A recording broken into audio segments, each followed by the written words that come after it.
오늘은 상임위 회의이기 때문에 구성이 조금 다르시다 못했던 부분은 설명드리겠습니다. 저는 민노총 경북지역본부의 수석 공무부장이고 겸임해서 민노총 포항지구 지부장을 맡고 있는 홍국근이라고 합니다. 반갑습니다. 저희 때 대장정이라고 말씀드렸는데 진짜 대장정일 것 같습니다. 우리 운영위 회의 때는 평등사회노동공무원 활동과 기초과정이라는 프로그램을 1강부터 10강까지 총 10강이고, 우리 상임위 회의 때는 총 6개 강의로 구성되어 있는데, 이거는 조금 우리 필요에 따라서 조정할 수도 있을 것 같아요. 왜냐하면 이것은 다소 실무 기능적인 이런 교육에서 오늘 노동기본권에 대한 이해라는 강의를 처음 강의를 시작해서 아마 다음 회 상임위 때는 우리 국가 전체 다 공무원들이신데 우리 국가가 운영되는 시스템을 어느 관점에서 보느냐에 따라서 몇 가지 어떤 제도적 환경을 표현할 수 있지 않습니까? 예를 들어서 정치적으로는 우리나라는 공화국이고 민주주의 국가고, 경제적으로는 사회주의 자본주의 시스템을 적용해서 운영하는 그런 형태라면 자본주의가 어떻게 태동했고 어떻게 도도 발달되다가 지금 현재는 어떻게 이 정점을 찍는 극대화된 형태로 유지되다가 요즘 뉴스 보면 트럼프 대통령 굉장히 핫하죠. 세계 경제 질서 자본주의가 또 한 번 요동을 치고 있는 상황인 것 같아요. 근데 양상이 완전히 달라요. 기존까지는 미국을 중심으로 관세를 낮추고 무역 장벽을 낮춰서 이 자금의 유동성을 극대화시키는 방향으로 전 세계가 한 3, 40년간 신자유주의라는 이름으로 그렇게 해왔다면, 신자유주의의 원래 이 슬로건은 전 지구적 부의 창출이었거든요.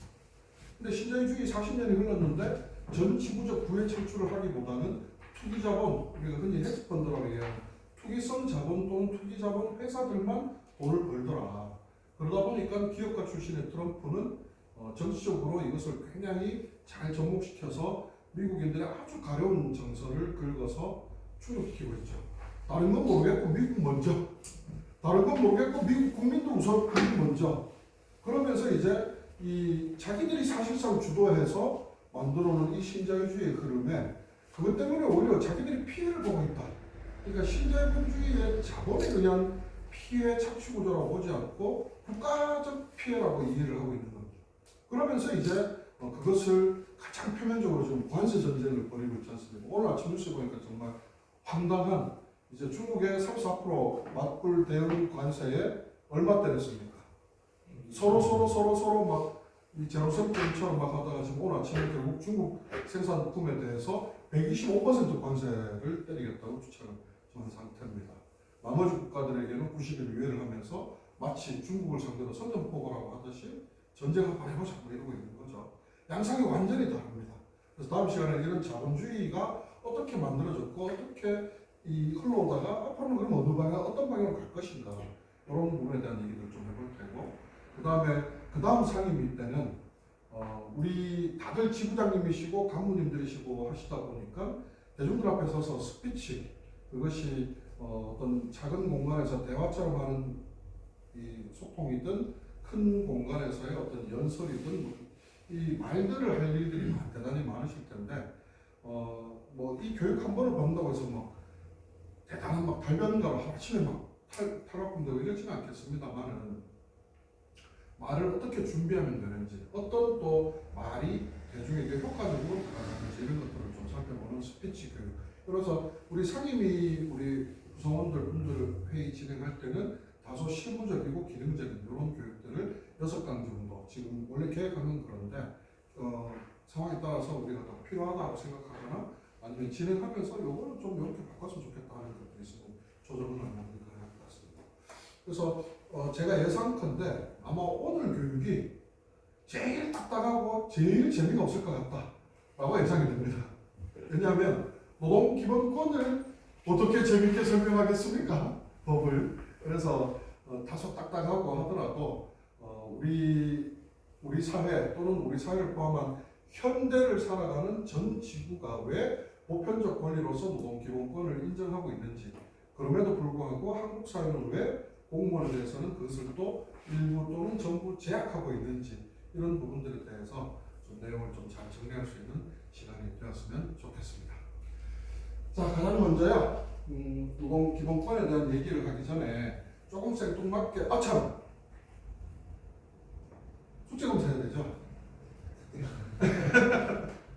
지난 시간에 내드렸던 숙제 기억하십니까? 예. 숙제 검사 오늘 하면 안 되네. 네, 다음. 같은 과목일 때 해야 되는 거죠. 영어 시간에 수학생님이 수학 숙제 내놔봐 이거 똑같은 놀랬던 가슴 진정하시고 숙제 안 해오셨다고 해서 뭐 특별한 뭐 있겠습니까? 3년간 승진 승급 제한과 6개월간 감봉 조치 뭐 이런 거 말고 뭐 특별한 제약이 있겠습니까? 그 약속나무 열매 따라오시는 거는 다음 시간에 우리 운영위 때 확인하도록 하고요. 오늘 교육은 바로 시작하도록 하겠습니다. 한 2시간 정도 진행할 계획이고요. 교육에 앞서서 제일 먼저 이쪽 가게 잘 안 보이시죠? 동영상을 한 편 볼 건데요. 노동기본권을 설명하는 동영상은 아닙니다. 노동기본권을 이해하는데 굉장히 전제가 되는 동영상이라고 저는 생각하는데 이 영상을 보시고 제가 의심병이 많아서 이 영상을 잘 보셨나 못 보셨나 숙제를 현장에서 바로 확인 가능한 숙제를 만들어드리겠습니다. 숙제는 뭐냐면 여기 보면은 누가 봐도 주인공처럼 보이는 인물이 하나 등장합니다. 그 인물의 직업이 무엇인가 하는 것을 맞춰주시는 문제입니다. 그럼 지금부터 영상 6분짜리 정도 되는 영상이고요. 같이 한번 보시도록 하겠습니다.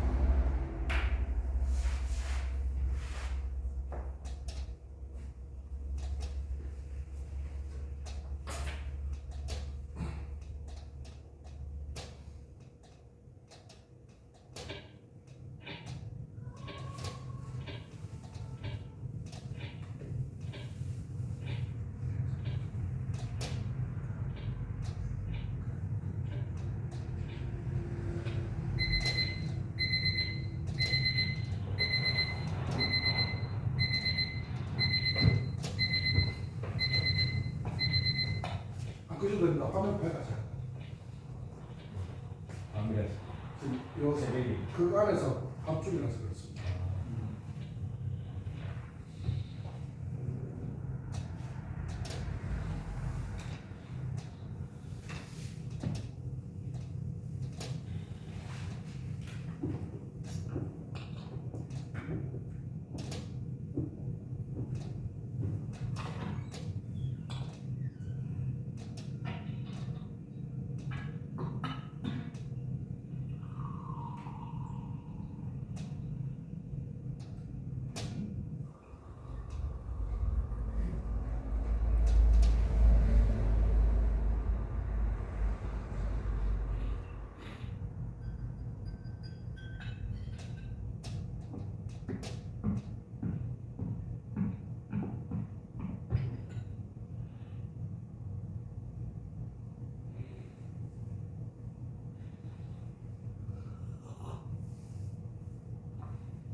이런 식으로 이제 엔딩 크레딧이 올라가면서 마지막에 쿠키 영상 하나를 보여주면서 끝나는 영상입니다. 간략하게 소개해드리면 2006년도 프랑스 국제영화제에 출품됐던 작품이고요. 아까 앞에서 정지 화면에서 보셨던 것처럼 제목은 엘 에플레오.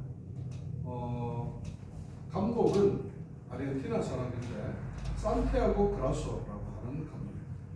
아르헨티나가 스페인어를 쓰지 않습니까? 과거 스페인 식민지다 보니까. 그래서 엘 에플레오라는 스페인어로 표기를 해놨는데 이게 이제 국회 영상인데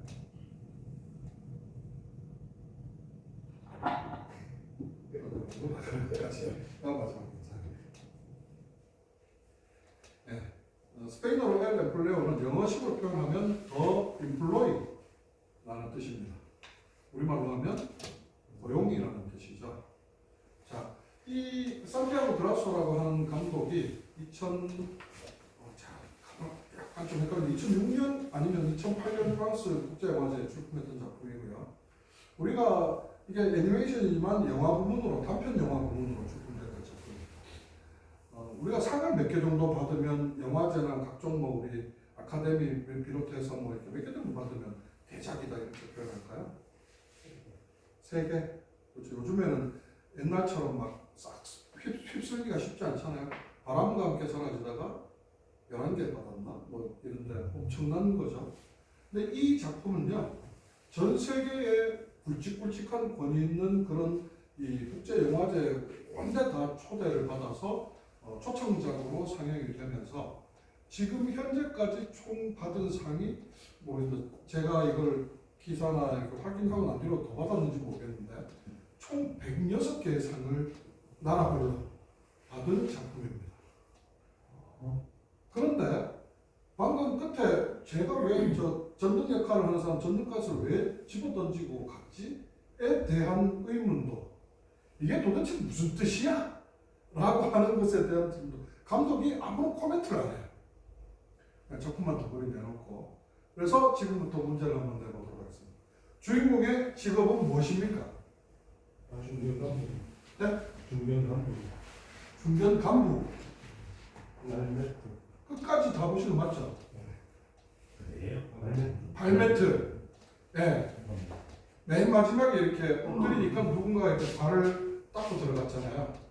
그러면 발매트라고 결론적으로 보시면 아마도 이렇게 그냥 쭉 다 보신 분은 이렇게 뭐 약간 이해가 안 되지만 발매트 또는 발매트 만드는 노동자 뭐 이런 정도의 유추까지는 가능할 것 같아요. 자, 그렇다면 이제 의도를 한번 추측해 봅시다. 도대체 이 단편 영화가 담고 있는 메시지 뭘 얘기하고 싶은 걸까요? 한번 자유롭게 한번 토론하듯이 한번 대화를 나눠봅시다. 뭘 얘기하고 싶어서? 일어났어. 네. 출근해서 그 기간 동안에 수많은 노동자들이 분야 일을 하고 있다. 네, 굉장히 중요한 어떤 포인트인 것 같습니다. 또 다른 분들은 어떻습니까? 계급사회. 어째서 그렇게 느끼시죠? 다그 매트 되신 분이 네. 밑에서는 여기서는 집에서는 이제 여기다가 가서는 이제 자기도 밑에 하중상이에요. 집안에서는 다른 사람들의 하인 노동을 통해서 왕처럼 똑같은 짓이지만 나가서는 자기도 누군가의 발닦기 역할을 하고 있기 때문에 철저한 계급사회다. 그럼 집안에 일하는 노동자가 제일 낮은 계급인가요? 예, 말씀대로라면 거기 집 안과 밖에서도 도로에서도 있고. 네. 좋습니다. 그러면 저기서 그럼 최상위 포식자, 가장 높은 계급은 누굴까요? 발 닦고 들어간 사람일까요? 근데 그 사람도 발 닦고 들어가서 그 방 안에서 무슨 역할을 할지 아무도 알 수 없잖아요. 시계로 벽에 걸려서 뭐 3시 뭐 이러고 있었죠. 어쩐지. 촛대니까 도대체 뭘 의미하는 걸까? 감독이 코멘트를 안 하다 보니까 인터넷 찾아보면 엄청 유명한 영상이에요. 엘 블레오 저스피를 그대로 쳤대고 더 인플로 이렇게 검색해도 많이 나오는데 그러다 보니까 추측들이 저마다 자기 해석들을 막 다 달아요. 그런데 이렇게 쭉 관찰해 보면은 아마 우리 요 자리에서 나왔던 이야기들의 조금씩 표현이 다르지만 거의 비슷한 얘기들이 영화 평 뭐 이렇게 해서 다 나오는 것 같아요. 가장 많았던 건 제 기억에는 자본주의 사회에서 인간의 몰인간화였던 것 같습니다. 사람이 고유한 인격체로서 대접받기보다는 상품처럼 취급되고 그런 속에서 이제 인간성이 상실되고 뭐 이런 자본주의 문화적 폐해 뭐 이 안에서 사람들이 무너지는 정서적 어떤 뭐 함몰의 어떤 다양한 가치들 이런 걸 표현하는 게 되게 많았던 것 같아요. 그런데 저는 약간 의문이 드는 게 만약에 그런 어떤 자본주의 사회에 상품화된 어떤 모든 게 상품화된 어떤 그런 문화 속에서 인간성이 상실하는 것을 표현하고자 했다면 마치 아까 집안에서 자기가 막 다 군림하듯이 막 약간 거부감도 들고 뭐야 저거 뭐 이런 사람도 들 만큼 집안에서는 다 이용하던 사람이 계속 그렇게 제왕적으로 군림해야 되는데 결국 그 사람도 바닥에 엎드려서 발닦기 역할을 하지 않습니까? 저는 여기에 감독의 가장 핵심적인 메시지가 있는 게 아닌가 라는 생각이 들더라고요. 그래서 또 이렇게 막 글들을 찾아봤더니 노동의 사회적 네트워크라는 표현을 쓰더라고요. 노동의 사회적 네트워크. 그 해석을 보고 아 그래 오히려 이런 해석이 더 맞겠다라는 생각이 들었습니다. 노동의 사회적 네트워크 뭔 소리 하시겠지만 우리는 단 한순간도 현대인들은 노동의 사회적 네트워크에서 배제된 상태에서 살아갈 수 있는 사람이 없습니다. 지금 우리만 해도 한번 따져볼까요? 뭐 멀리 갈 필요 없이 우리 의복 누군가 만든 노동의 결과물이죠. 신발 누군가의 결과물이죠. 안경 누군가 노동의 결과물이죠. 제가 들고 있는 이런 기계, 볼펜, 뭐 종이 파일, 책상, 심지어 이 건축물, 기계 등등 해서 누군가의 노동의 결과들을 그가 누군지도 모르고 어디서 만드는지도 모르지만 우리는 모든 타인의 노동의 결과물을 공유, 쉐어링하면서 살아가고 있는 겁니다. 만든 결과물뿐만 아니라 현재 진행형으로서 계속 사용하고 있는 전기 뭐 이런 것들도 지금 끊임없이 누군가 지금 생산되고 있을 거 아닙니까? 그렇게 본다면 도대체 현대인들은 타인의 노동의 결과와 공유하지 않고 과연 단 1분 1초라도 살아갈 수 있을까?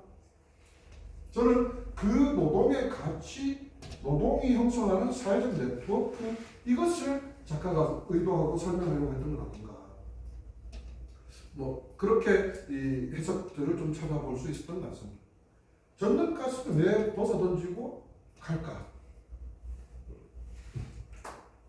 제 생각에는 이건 해석 읽어보기에 제 생각입니다. 주인공이 출근하면서 아까 일어나서 불을 켰는데 끄는 장면이 안 나왔어요. 장시간 노동에 시달리다가 에이씨 더러워 못 해놓겠다고 이제 벗어던지고 이제 그냥 퇴근하는 건 아닙니다. 자, 산티아고 그라소라는 감독이 얘기했던 것처럼 우리 현대인들은 노동의 결과를 같이 공유하지 않고 단 1분 1초도 살아갈 수 없는 시대이기도 하고요. 양적으로도 저는 좀 비중을 살펴볼 필요가 있다고 생각합니다. 우리나라 현재 인구가 얼마 정도 되죠?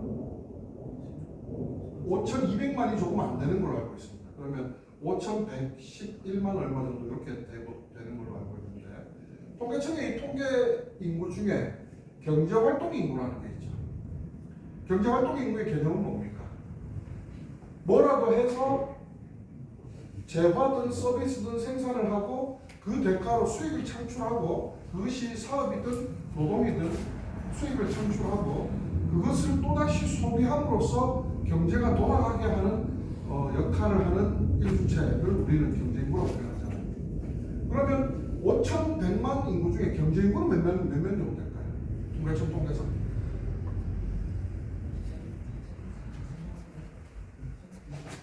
조금씩 왔다 갔다 하는데 2,600명 정도에서 왔다 갔다 하는 것 같습니다.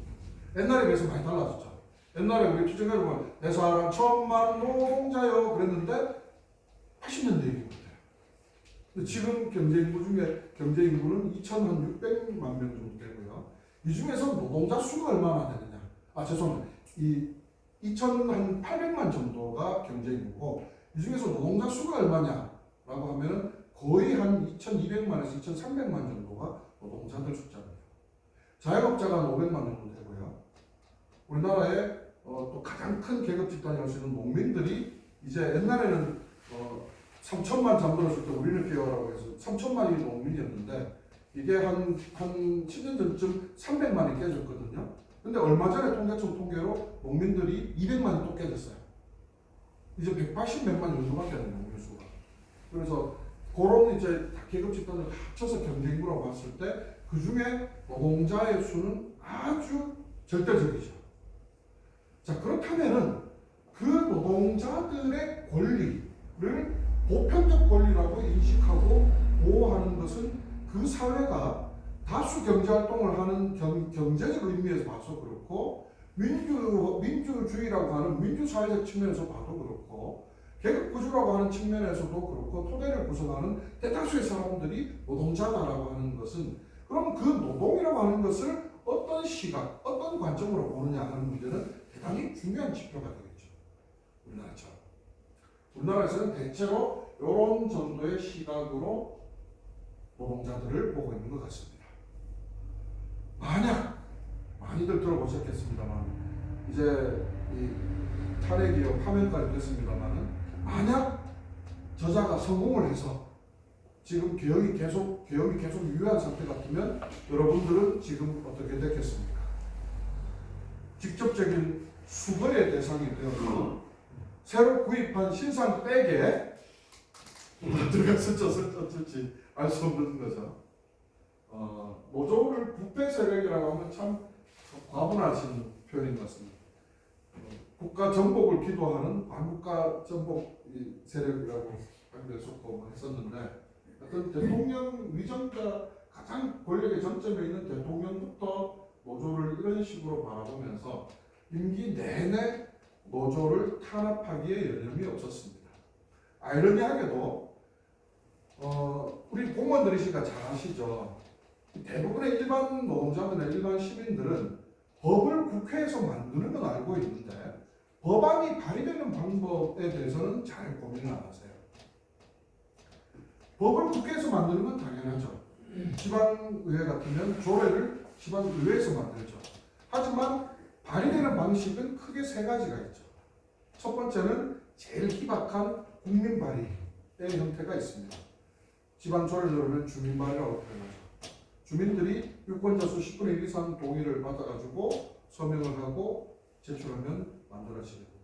경상북도에서는 학교급식 조례, 그 다음에 10년쯤 지나서 친환경 무상급식 조례 정도 두 개를 제가 예전에 그 운동본부에 있으면서 조례를 만들어서 이렇게 주민 발의를 하기도 하고 했었습니다.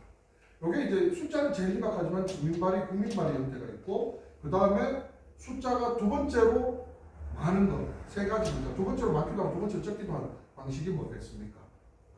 이게 우리 국민들이 대부분 의원들이 만든다고 알고 있는 의원 발의가 그 다음 두 번째입니다. 그럼 가장 많은 건 뭐겠습니까? 행정 발의죠. 이 중앙정부 같으면 법 같으면 정부, 지방의회 같으면 시집행부, 군집행부가 제출하는 게 행정 발의된 것을 조례로 제정하거나 개정하는 게 가장 많죠. 거의 비율을 따지면 90% 이상일 겁니다. 의원 발의 생각보다 별로 많이 안 해요. 자, 그런데 윤석열이 노동에 대한 이런 태도와 상반되게요. 이 대통령이 딱 바뀌면 그 대통령, 그 정부가 가장 먼저 입법 발의하는 법안 1호가 뭔지를 보는 게 그 정부의 정체성과 굉장히 연결이 되겠죠. 뭐 맞추기 조금 힘들 수 있습니다만 윤석열 정부가 들어서서 윤석열 정부 발 1호 법안 개정안이 뭐였는지 혹시 아시는 분 계십니까? 네? 자신 있게 얘기하셔도 됩니다. 제가 배운 거 윤석열 당선되자마자 첫 번째 1호 개정안으로 낸 게 뭐냐면 근참법 개정안이었습니다. 근참법 아시죠? 근로자 참여 및 협력 증진에 관한 법률. 우리 공무원들에게 적용되는 공무원들은 98년 이후에, 그러니까 98년도 노사정 협의회의 타결 이후에 공무원법에 따라서 직장협의를 줄 수 있도록 되어 있잖아요. 그게 일반 법률에 뭐 특별법입니다만 일반적으로 봤을 때 근창법하고 동일한 법이라고 보시면 됩니다. 직장협의회, 노사협의회를 둘 수 있는 법이죠. 윤석열 정부가 딱 들어서자마자 제일 먼저 했는 게 근창법 개정 아니었습니다. 뭐냐? 근창법 30인 이상 상시 종사하는 사업장에 노사협의회를 설치해야 한다. 노사협의회는 회사가 개입해서 안 되고 노동자들이 자율적으로 근로자위원을 선출해야 되고 근로자위원을 선출하고 나면은 노사동수로 분기마다 회의를 해서 고용노동부에 그 회의 결과를 신고해야 한다라는 것만 강제합니다. 거기서 뭘 협의했든 거기서 협의한 걸 지키든 안 지키든 정부는 여기에 관여하지 않습니다. 노동부는. 근데 이 법은 좋은 법일까요? 나쁜 법일까요? 다른 나라들이랑 비교해보면 대표적인 악법 중에 악법입니다. 왜? 노동조합이 하면 될 걸 왜 근창법이라는 걸 만들어서 노동조합과 비슷하거나 아니면 또 반대급부적인 이런 조직을 왜 둘 필요가 뭐가 있을까요? 우리나라는 노동조합을 왜곡된 시선으로 바라보면서 법에서 보장하고 있는 기본권과는 현실에서는 전혀 다른 취급을 하기 때문에 그 현실에서 노동조합이 없음으로 인해서 발생하는 노동자들의 불만, 압력을 우회적으로 분출시킬 다른 출구가 필요한 거죠. 그게 노사협의회인데 방금 말씀드린 것처럼 노사협의회는 별다른 기능이 없고 그 내용이 법적으로 강제가 안 되지 않습니까? 그래서 별로 실효성이 없다라고 생각되고 문재인 정부 때 노동조합 가입률이 확 늘었잖아요. 민주주의 100만 시대 이랬는데 130만으로 늘었단 말이에요. 그렇게 되니까 윤석열이가 딱 들어서자마자 제일 먼저 했는 일이 원래는 단협위원을 하면 법적으로 처벌이 되고 이런 조항도 있습니다. 물론 이익 분쟁이냐 권리 분쟁이냐는 그 기준을 가지고 이 처벌 요소들을 구분하기도 하는데 어쨌든 단협은 복잡하지만 그런 처벌의 조항이 있다면 근창법은 어기고 안 지키고 이래도 전혀 상관없었거든요. 일부 처벌이 될 수 있는 조항을 교묘하게 처벌할 수 있다. 강행규정인 듯 강행규정 아닌 듯 강행규정 같은 노로 삽입시켜 놓은 겁니다. 이런 식으로 강화시켜 놓은 거예요. 다시 말해서 뭐냐? 웬만하면 근창법 일각에서 노사협의회 해라. 내가 노조는 때려잡을 테다. 이런 의도와 저는 다르지 않다고 생각합니다. 이자가 지금 오늘 대통령 선거를 나가겠다고 어제였나요? 오늘 직원들하고 일일이 악수하고 지금 오늘 아마 후보 등록 절차들을 진행하고 있지 않을까 싶습니다. 저 사람이 어떻게 민중당 출신인지 저는 도무지 이해가 되지 않습니다. 과거 1990년도, 91년도에 민중당이라고 하는 우리나라의 진보 정당의 어떤 하렘이 격되는 그 당에 김문수, 이재호 이런 사람들이 핵심 주축들이었습니다. 세월이 흘러서 이 사람들이 어떻게 보수주의자로 탈바꿈될 수 있는지도 참으로 신기합니다. 이자도 이제 곧 대구시장을 그만두고 이제 출마에 나서겠죠. 어제 인천시장은 그만뒀던데. 예. 그리고 이철우 지사 오늘 사표냈나요? 휴가 내고. 지사는 사표 안 내도 되는 모양이죠. 일단 상황 봐서 자기가 될 가능성이 크지 않다고 보는 모양이네요. 얘기 못 해. 안 되는 여기 올 때는 보는 것 때만 선택하네요. 요 한 페이지 요건 뭐냐면요. 지난 선거 때 대선 공보물 한 페이지를 제가 실어놨습니다.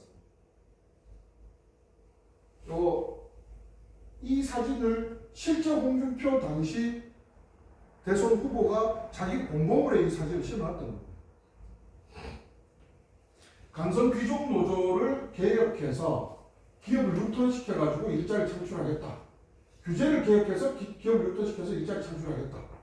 강성 귀족 노조라고 하면서 저때 언급했던 노동조합이 하나 있었죠. 대표적으로 나머지 노동조합을 통칭해서 민주노총이라고 부르고 그 안에서 특히 콕 집어서 전교조를 이 대상으로 엄청나게 많이 공격을 할 때 강성 귀족 노조를 계획해가지고 기업을 리쇼어링 이 근대 산업자본주의가 발달하면서 엄청 이 산업자본의 캐파가 커지다가 나중에 이제 민주화된 그리고 노동자들의 권리 이런 게 같이 신장되니까 임금이 높아질 거잖아요. 그래서 모든 제조업 중심의 자본주의 국가들이 기업들이 다 인건비가 싼 데로 나가는 제조 공동화라는 현상을 동일하게 맞닥뜨립니다. 우리나라도 1950년대, 60년대, 70년대까지 자본도 없고 기술도 없고 어떤 산업 일으킬 수 있는 인프라가 아무것도 없는 상태에서 오로지 노동자들의 손기술에만 의존한 섬유, 공제, 가발 산업을 많이 했지 않습니까? 그렇게 하다가 70년 이후에는 인건비가 이제 올라가기 시작하니까 다 빠져나가서 어디로 다 갔습니다. 중국, 인도, 동남아 이쪽으로 다 나가 있잖아요. 이런 기업들을 옛날에는 다 자본이 다 빠져나가는 것을 국가가 오히려 보호해주거나 커버해줬는데 경제적 관념이 부족했던 거죠. 그렇게 다 나가면 우리나라의 경제가 안 돌아간다는 것에 대한 고민이 없었던 거예요. 아까 얘기한 노동을 통한 사회적 네트워크가 붕괴되기 시작하는 거죠. 그래서 1970년대 이후에 미국으로부터 해서 리쇼어링 정책이라는 게 엄청 활성화됩니다. 제조업을 다시 불러들이면 이제 세제 감면도 해주고 투자 지원도 해주고 뭐 이런 등등등의 어떤 기업을 지원하는 리쇼어링 활동들을 활발하게 하죠. 그걸 하겠다는 건데 여기에 밑에 있는 규제계획은 무슨 규제를 얘기하는 걸까요? 법인세 깎아주고 취득세, 소득세 깎아주고 등등의 재벌이나 법인들에게 해주겠다는 거.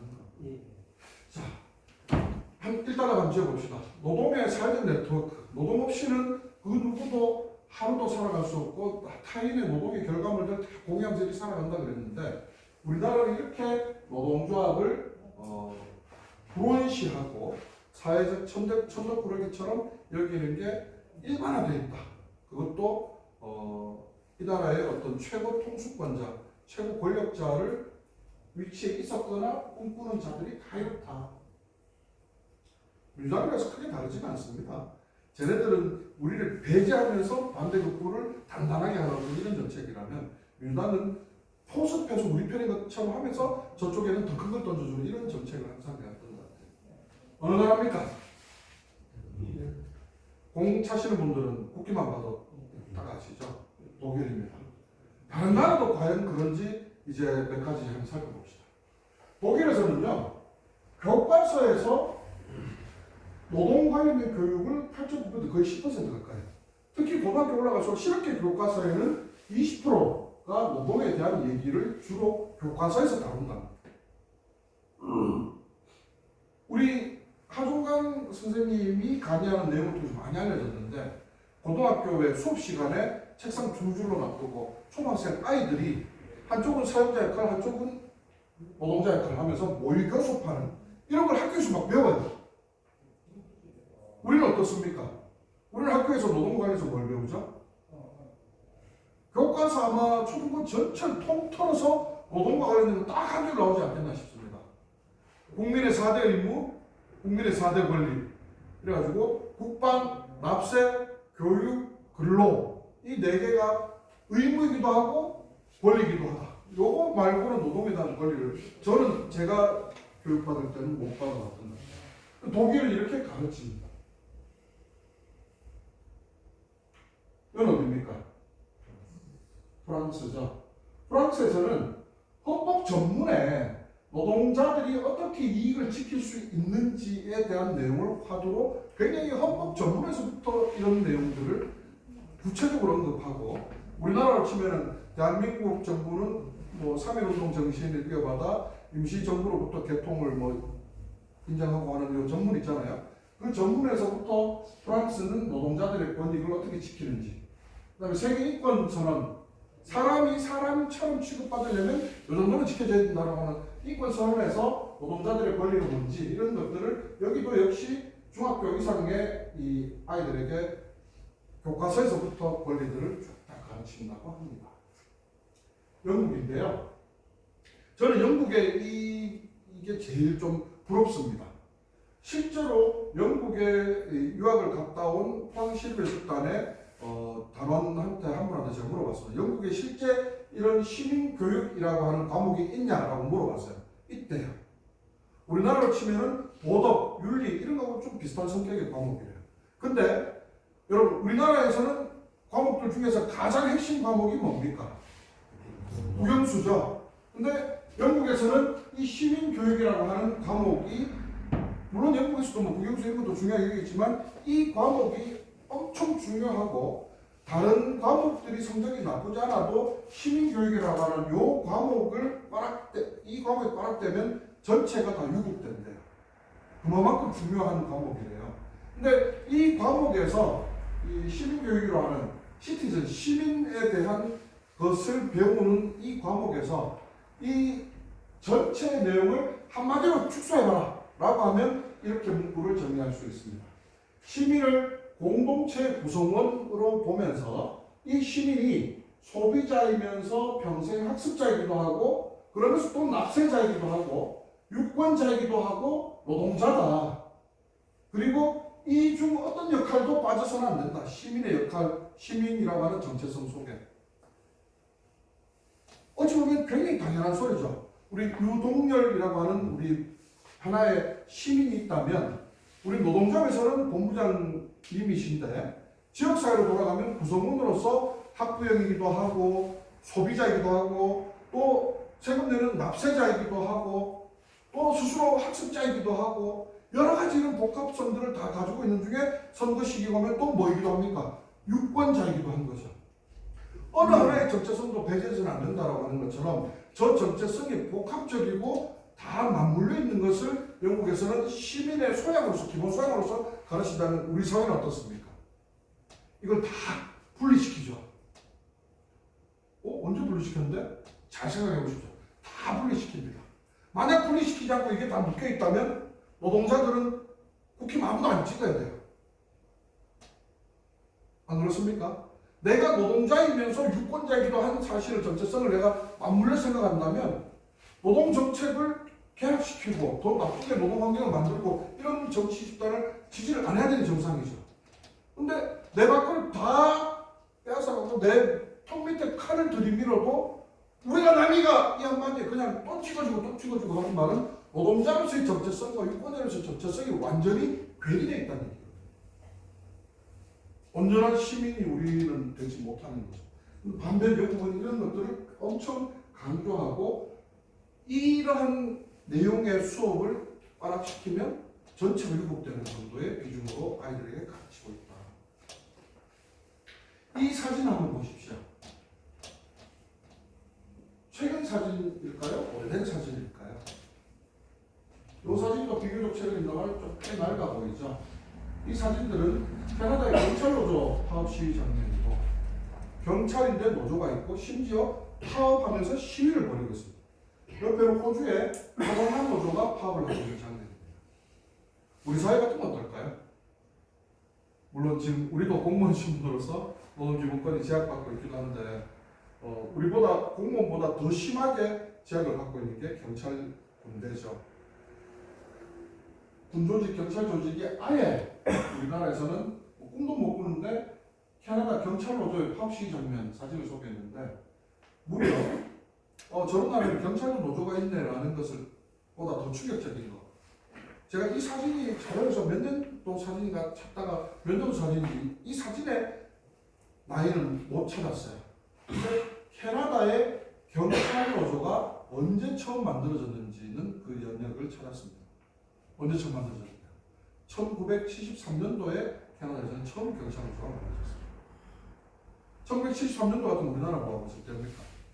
1972년도에 박정희 유신헌법이 공표됐기 때문에 1973년도는 말 그대로 경찰뿐만 아니라 전체 국가가 찍소리도 못할 때였죠. 근데 우리가 다른 지구 반대편에서는 경찰들도 노조를 만들어서 시위를 하고 이런 노동기본권을 누리고 있었던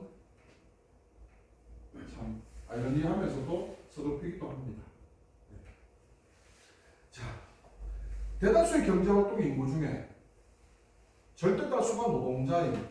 근데 그 노동자를 취급하거나 노동을 대하는 태도는 정말 저급하다 못해 어찌 보면 위법한 수준까지도 넘나드는 것을 전혀 주제하지 않고 혹은 권력이나 제도 환경이 그것을 더 보장해주는 이런 사회에서 우리는 노동자로서 특히 공무원 노동자로서 어떤 선택의 삶의 유형을 선택해야 될까요?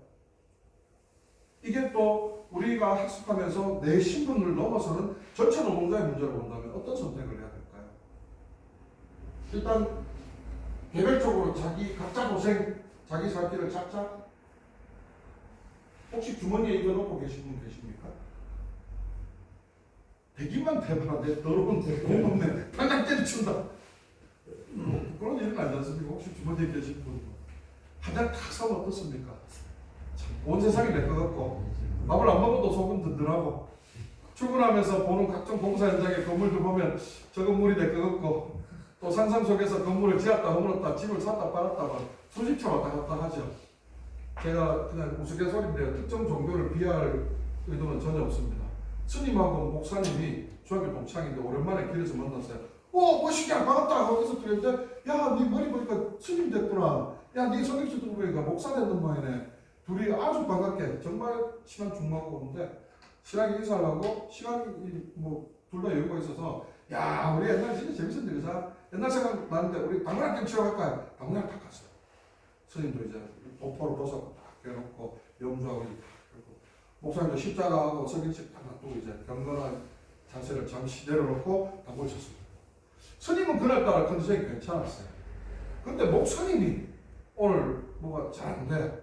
쳤다 하면 전문 용어 설자성어 있죠. 틱사바리가 나는 거예요. 틱 하면서 공이 안 받고. 목사님이 점점 열받아가지고 입이 거칠기 시작했어요.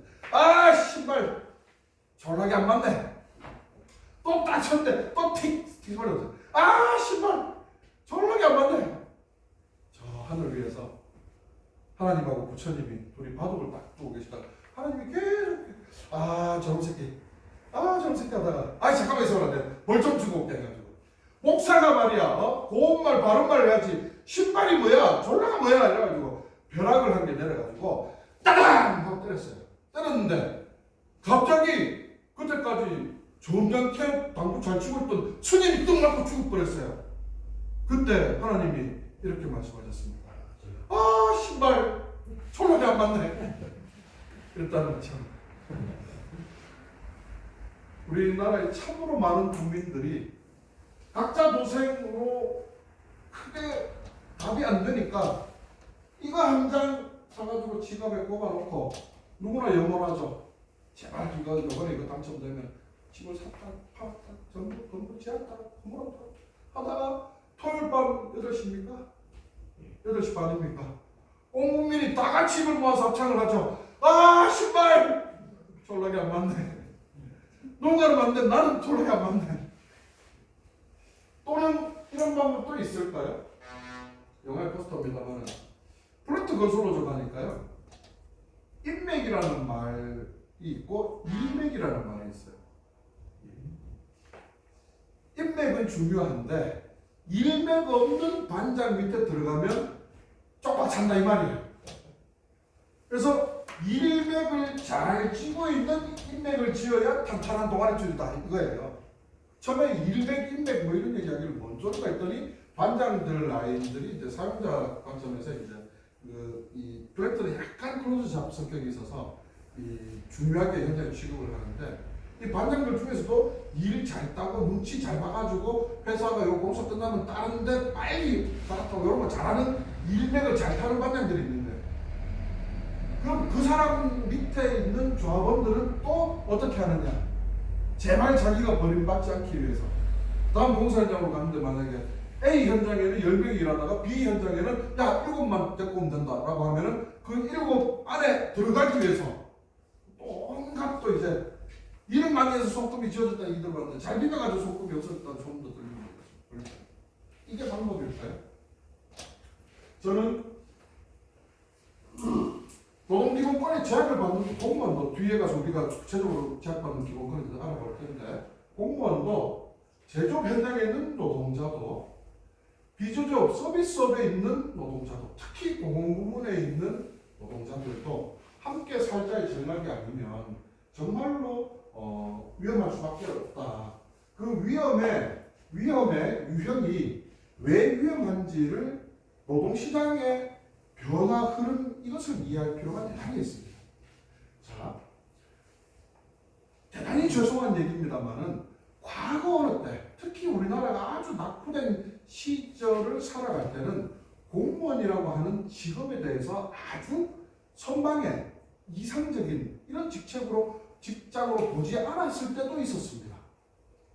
그런데 이제 처우라든지 이런 것들이 점점 좋아졌던 어떤 흐름들이 있는데 가만히 생각해 보면 IMF라고 하는 결정적 계기를 겪으면서 경찰, 공무원에 대한 직업군 또는 직업 모델이 굉장히 이제 선망의 대상이 되면서 확 급부상이 됐던 계기들이 있었어요. 저는 고용시장의 변화가 가장 주된 원인이었다고 생각하는데 쉽게 얘기하면 IMF 전에는 우리나라의 레이버 마켓이라고 하는 고용시장은 이런 형태로 존재했던 겁니다. 구직자가 그냥 직업군 밖에 있고 취직하면 그냥 취업자가 되는 이런 단순 구조였었어요. 대학교 가서 내 미팅하고 술 마시고 오바이트하고 뭐 자취하면서 막 엉망인 생활을 해도 졸업장 하나만 주면 어디 기업에 들어가는 게 크게 어렵지 않은 시대였었어요.